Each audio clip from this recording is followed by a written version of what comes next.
knowing why I'm miserable and not doing anything about it, that's just depressing. That is just so incredibly depressing and so disrespectful to yourself.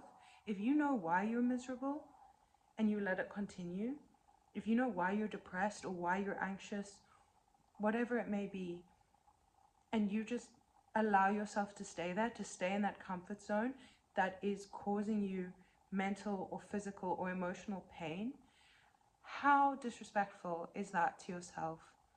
How utterly horrendous is that to do to yourself? To let yourself self-destruct, because you will end up self-destructing, because the more you allow yourself to stay like that, the more you show yourself that you have no respect for yourself, that you have no self-worth, that you don't care about how you feel, that you don't care how you treat yourself. If someone else did that to you in today's day and age, you would cut them off because they're toxic. But we do it to ourselves all the time. So I refuse to live like that anymore. And I refuse to live my life within the confines of what I think other people might think. And this is my first step in that direction. I just need to show myself that I'm committed enough and have enough respect for myself to not allow myself to continue living in the mental torture of knowing that I'm miserable, knowing that I can do something about it, and continuing to allow myself to be miserable. It will not always feel like this. Right now, I feel like I'm watching a horror movie, watching everything unfold, and having no agency whatsoever as to what's going on, and screaming at the screen, except it's my life. Knowing that I need to do something differently, but never actually taking the steps to do it. And so this is my step.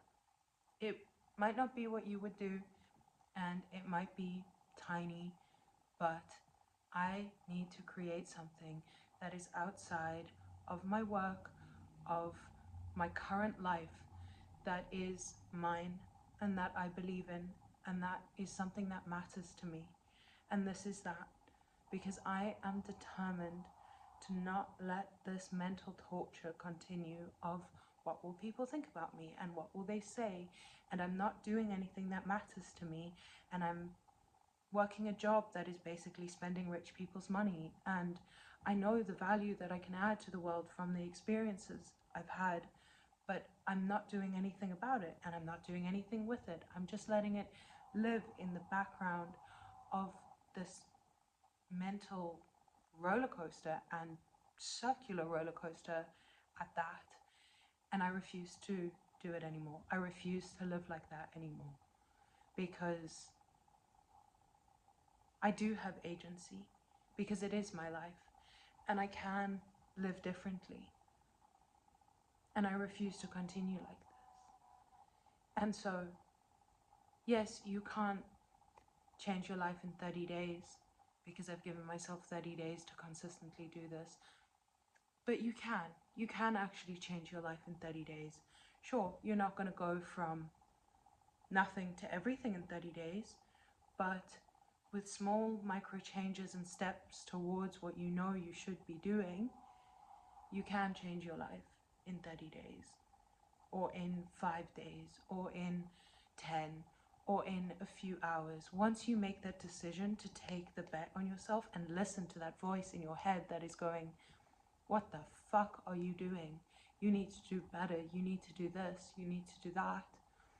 And you push out the voice in your head that's saying, but what will people think? And what will they say about me? That is changing your life. That is a drastic change. And so that's what I'm doing. Even me sitting here in front of the camera speaking is change enough for today, because I don't need to go from nothing to everything in a day. That's not sustainable.